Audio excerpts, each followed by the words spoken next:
Bonjour, bonjour. Nous sommes le 9 mai. Eh oui. Qu'est-ce qui se passe-t-il le 9 mai? C'est le jour de la sortie de Dark Shadows.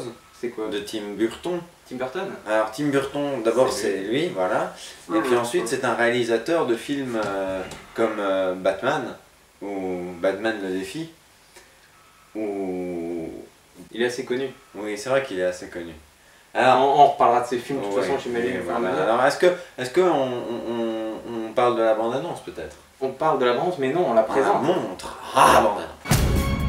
Si tu refuses d'être à moi, je t'anéantis. Toi et ta famille. Et manqué.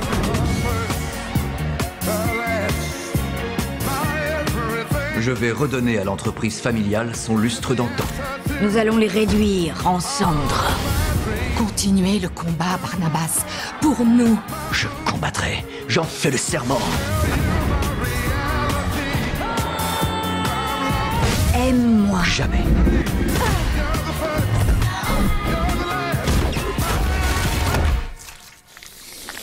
Voilà un retournement fort regrettable. Une bande-annonce, ma foi, très intéressante. Très drôle. Oui. Très drôle. Est-ce que le film est drôle? Déjà, de quoi ça parle? Oui, alors c'est...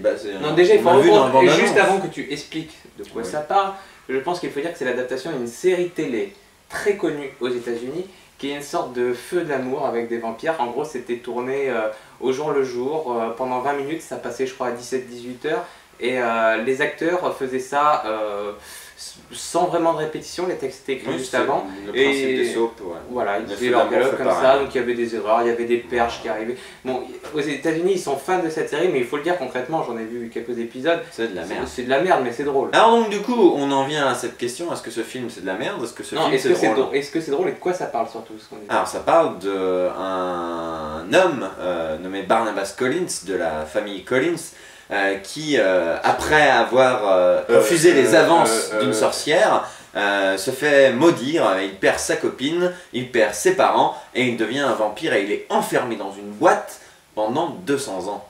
C'est pas le fun. Il se réveille, donc 200 ans plus tard, En quelle année? en 1972, donc à l'heure des hippies, et il retourne voir sa famille qui est sur le déclin, et il va lui redorer le blason à sa façon, alors que Et la surtout, sorcière est toujours toujours là. Voilà, ça y est. Ce qu'on avait dans la bande-annonce en gros. Quoi. Oh, mais il faut l'expliquer. Alors maintenant, est-ce que c'est aussi drôle que ce qu'on voit dans la bande-annonce? Est-ce qu'ils nous ont vendu le film autrement que ce qu'il est finalement? Moi je pense qu'ils nous l'ont survendu, c'est mon avis. Je m'attendais vraiment à ce que le film soit dans cette tonalité-là. C'est une bande-annonce qui est pas représentative du film. C'est pas je qu'ils pense. l'ont survendu, c'est qu'ils savaient pas vraiment comment le vendre. Oui, il y a ça aussi un petit peu. Donc ce film n'est pas aussi drôle que la bande-annonce. Si vous pensez y aller voir pour voir une comédie bien pas piquée des hannetons, c'est pas tout à fait ça. Il y a quand même il y a pas mal de gags, mais disons que c'est loin d'être la facette la plus voilà, réussie du film. c'est pas, voilà, il y a beaucoup de gars qui tombent à plat, c'est pas... Gags faciles la plupart Voilà. du temps. quand Puis même. non, c'est pas... Moi je arrive en j'ai 72. souri quelques fois. Mais Bon, c'est il tout. voit une enseigne de McDonald's, c'est drôle. Il joue au Docteur Maboul, c'est rigolo, mais il y a d'autres trucs qui sont beaucoup moins drôles. Ouais, c'est un peu lourd. Mais à part ça, c'est sympathique. Enfin, ce film, je l'ai trouvé sympathique. L'idée de faire ce film vient de Johnny Depp, qui est un grand fan de Dark Shadows, qui est allé voir Tim Burton. Non, je vois pas, quand t'es gosse et que tu vois ça, que tu vois un soap avec des vampires, des loups-garous, je vois pas pourquoi t'es con si t'es captivé par ça. Donc voilà, il est allé voir Burton avec ce projet. Et puis Burton, qui regardait aussi régulièrement Dark Shadows à l'époque, l'a fait avec Johnny Depp, puisqu'ils sont un petit peu... Copinou. Copains-copinous, voilà. Voilà, alors donc du coup, est-ce que ce film, toi, tu l'as bien aimé? Je l'ai bien aimé, oui, je l'ai bien aimé, mais alors pour moi c'est très maladroit comme film. Je suis d'accord. Le fait que tout soit un peu amené maladroitement, le scénario déjà, il casse pas des briques. Bah, encore ça va, parce qu'il a changé de scénariste. Ça fait très les feux de l'amour. Il a changé de scénariste et ça amène du nouveau. Oui, et ce serait mentir de dire que c'est comme les Feux de l'amour. J'ai pas vu la série originale, mais je pense que ce serait mentir de dire que c'est comme la série originale. Burton, il rajoute sa petite patte plaisante. C'est pas exactement comme ça. Il fait ces scènes de dialogue lentes, explicatives et tout. Et à chaque fois dans ces scènes, il rajoute un petit quelque chose qui nous fait sortir du truc. Qui fait qu'on voit bien que Burton est conscient de ce qu'il adapte. Et du coup, ces petites piques humoristiques qui sont placées dans ces scènes-là, sont pas forcément aussi réussies que le rythme bizarroïde de ces scènes en elles-mêmes. L'intrigue en elle-même est pas fantastique.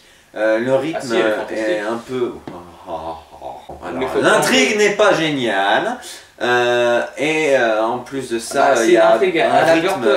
Johnny Depp c'est le vampire, il se ramène là où il n'est pas accepté, finalement il se fait accepter par les citoyens, et puis à la fin il est à nouveau exclu, et puis voilà, c'est la structure Edouard de Main d'Argent, c'est la structure Burton de base. Oui, oui, non mais je parle moi surtout des ficelles un peu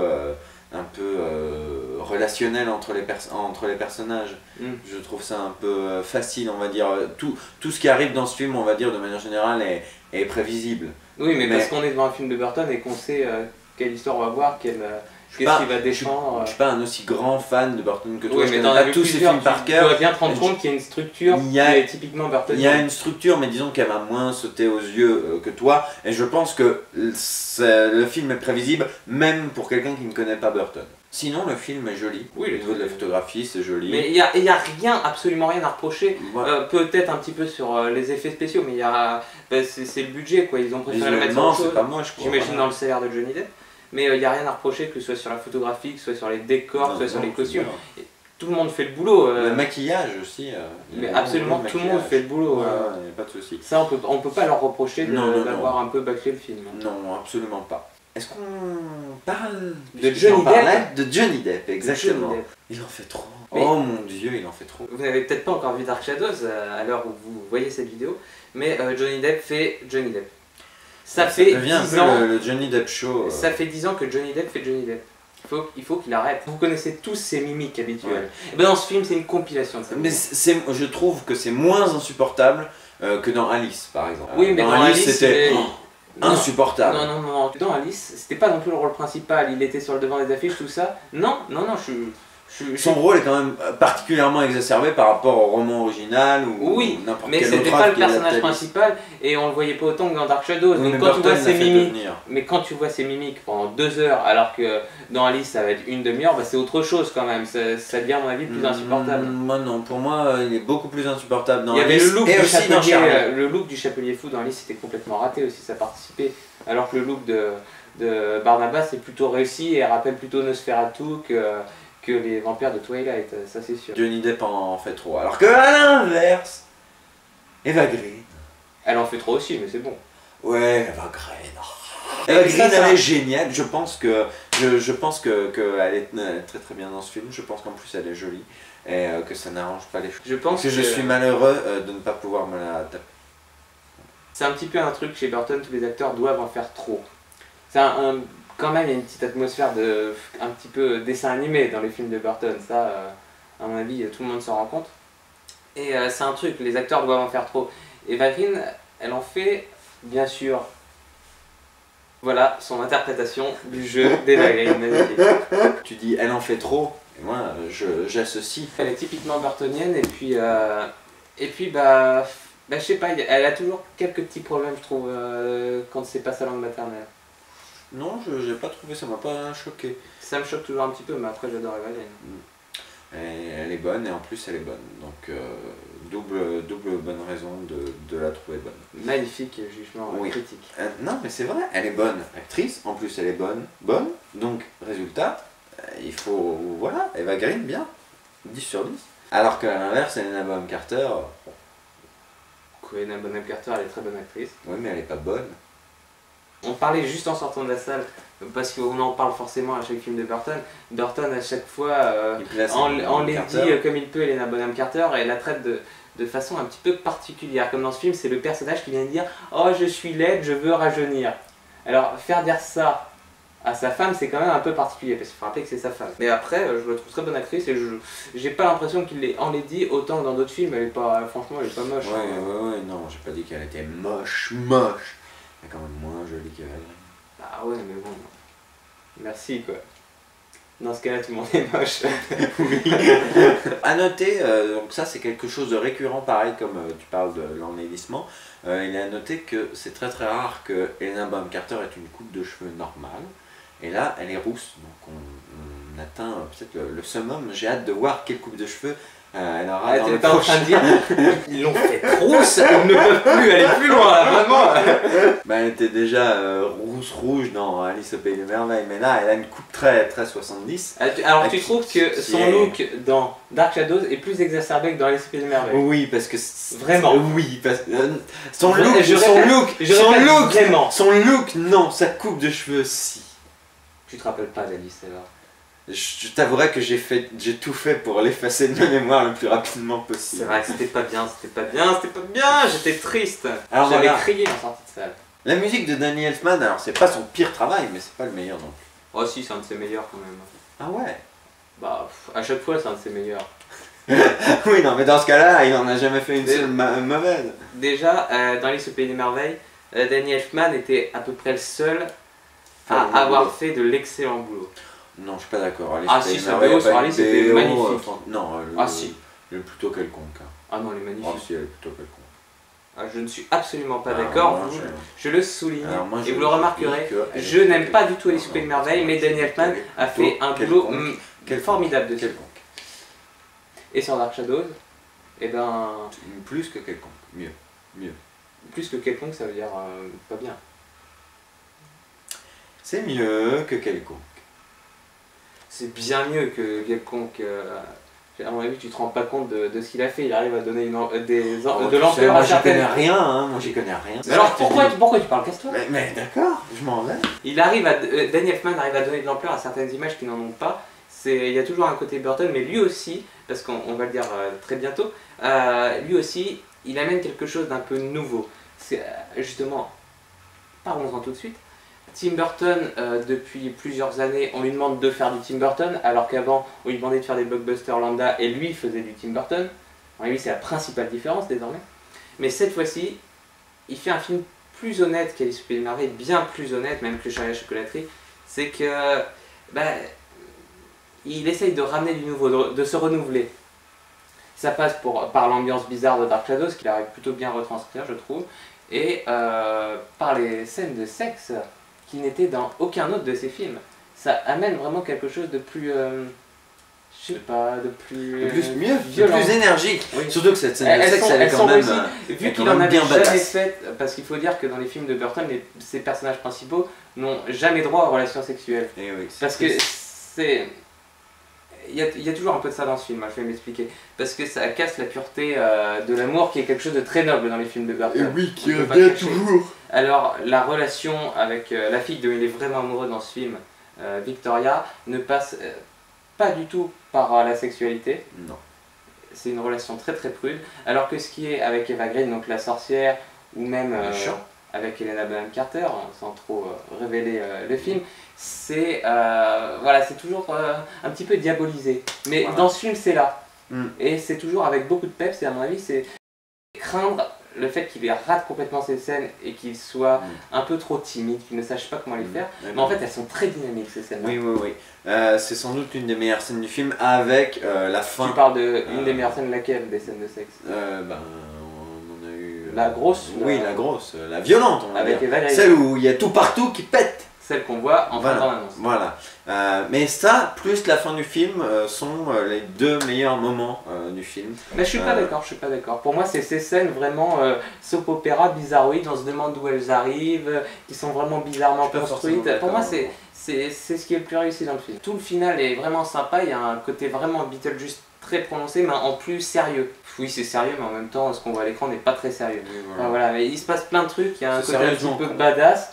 Et pourquoi tu t'interromps? Absolument pas. Mais si! Il y a le côté sérieux, mais... Mais c'est pas con. Bon, bah merde, voilà, vas-y. Je dis plus rien, parce que tu t'offusques à chaque fois que je dis un truc. Bah bien sûr, ce n'est pas con. Mais... T'as pas compris ce que je voulais dire. Bah, il faut mieux t'exprimer, non, c'est bon, dites-le. Non, c'est bon, ça m'énerve. Ouais, c'est eux qui ne comprennent pas. Eh ben tant pis, ils comprennent pas. Allez, vas-y.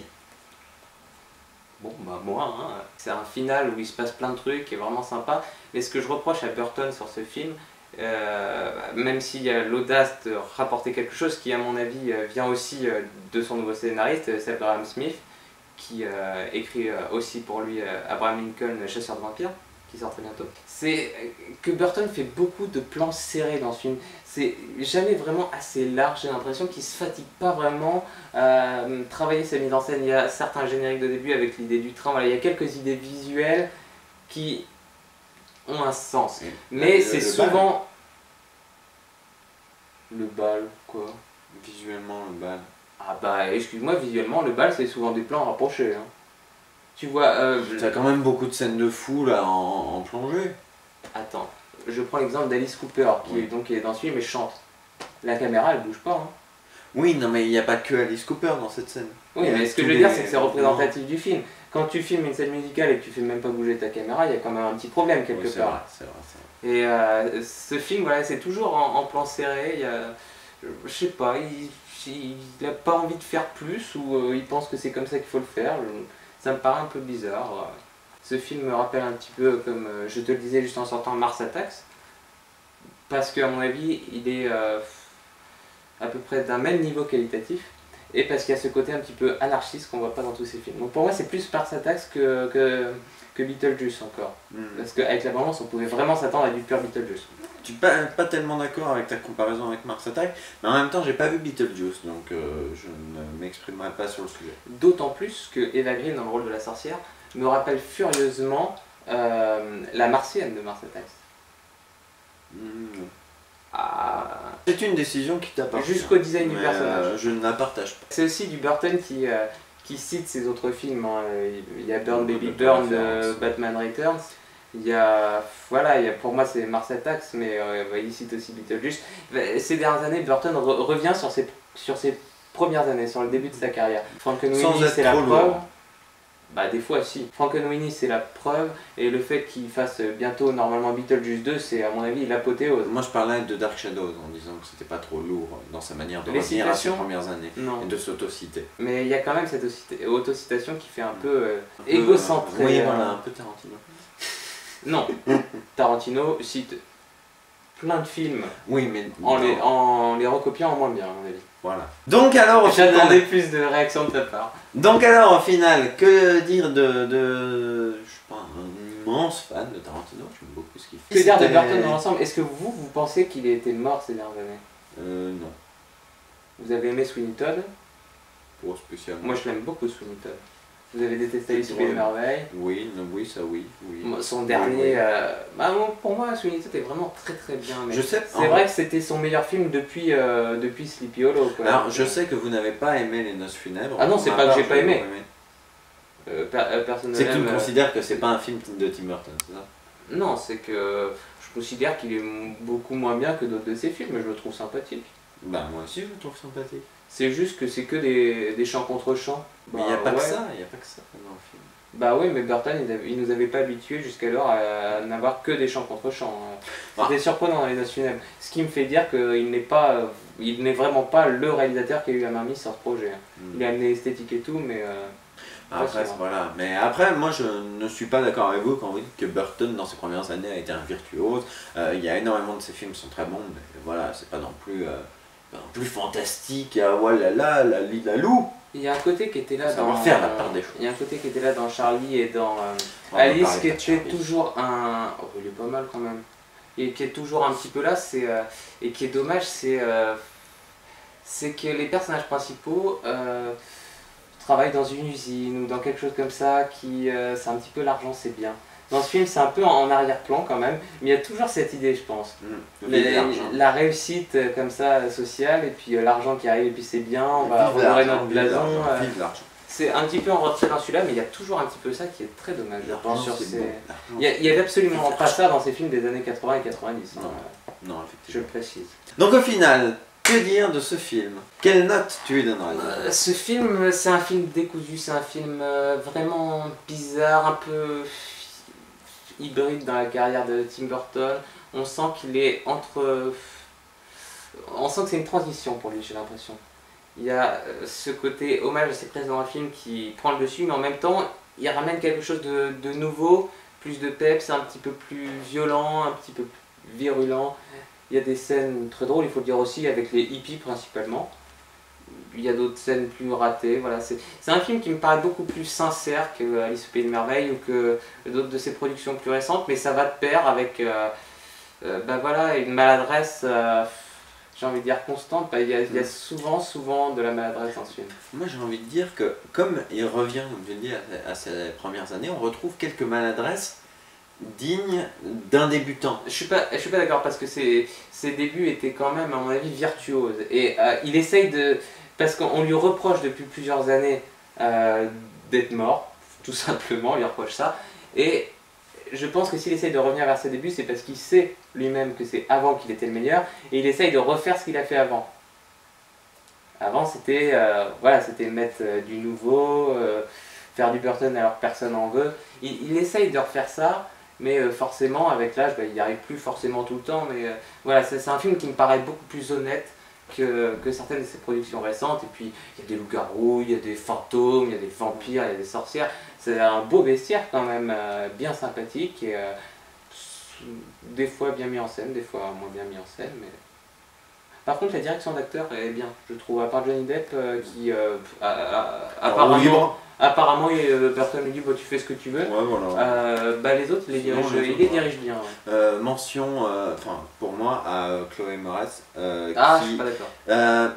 Disons que moi je l'ai plus revue depuis Kick-Ass, je sais qu'elle a fait d'autres trucs, mais moi je suis pas au courant. En revanche, je trouve qu'elle se débrouille bien, c'est toujours, le problème des jeunes actrices, mais je trouve qu'elle se débrouille bien. C'est un petit peu mécanique quand même, comme le film. Il y a certains moments où elle joue moins bien, je pense que c'est une des moins bonnes dans le film. Mais...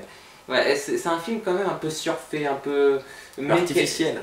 Ouais, c'est honnête de la part de Burton, mais... Il y a un trop gros calcul pour essayer de refaire ce qu'il faisait avant en rajoutant du nouveau. C'est trop calculé. Trop préparé. Donc au final, quelle note tu lui donnes? 7 sur 10. Eh ben je lui donne la même note, pour à peu près les raisons que tu as. Arrêtez de toujours mettre les mêmes notes que moi, ça ne va plus. Qu'est-ce que tu veux que je te dise? Mettez 2, je ne sais pas. Non, je l'ai trouvé sympathique, je lui mets 7. Sur la première moitié du film, honnêtement, j'aurais donné 5,5. Mais donc la deuxième moitié me séduit plus.